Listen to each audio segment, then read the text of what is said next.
Sensational హిట్ని అందుకున్నటువంటి మా సురేష్ బొబ్బిలి గారిని మాట్లాడవలసిందిగా రిక్వెస్ట్ చేస్తున్నాం.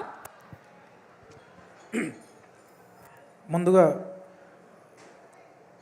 సంగీత దిగ్గజం మణిశర్మ గారితో స్టేజ్ షేర్ చేసుకునే అవకాశం ఇచ్చిన ధీరజ్ మల్లినేని గారికి, ఎస్కేఎన్ గారికి, రాజేష్ గారికి మా హృదయపూర్వక ధన్యవాదాలు సార్.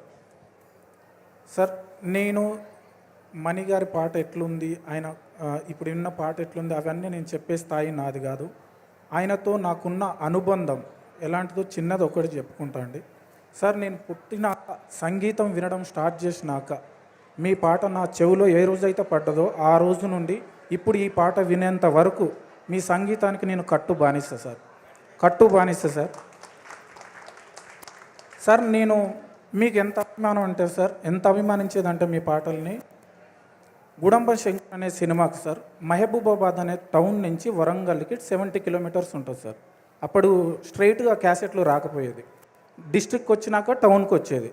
70 కిలోమీటర్స్ వర్షం పడుతున్న బైక్ మీద మేము 70 కిలోమీటర్స్ ట్రావెల్ చేసి గుడంబ శంకర్ క్యాసెట్ కొనుక్కొని వెంటనే పాటలు వినాలి. ఎట్లా వినాలి, అక్కడ వినడం అని ఎక్కడైతే క్యాసెట్ కొన్నామో అక్కడే షాప్ ఓనర్ని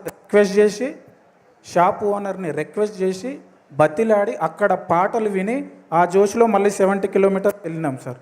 అట్లా మీ ప్రతి సినిమాకి జరిగేది సార్. అంత బానిసలం. ఇక్కడ స్టేజ్ మీద ఉన్న అందరు కంపోజర్స్ లైఫ్లో మీరు ఏదో రకంగా ఇన్స్పైర్ చేసే ఉంటారని నేను అనుకుంటున్నా.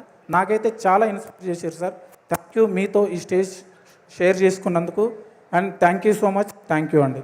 స్టేజ్ మీద ఉన్న ప్రతి కంపోజర్కి థ్యాంక్ యూ అండి. అందరూ నాకు తెలిసిన వాళ్ళు, దగ్గర మనుషులే. థ్యాంక్ యూ సో మచ్ అండి.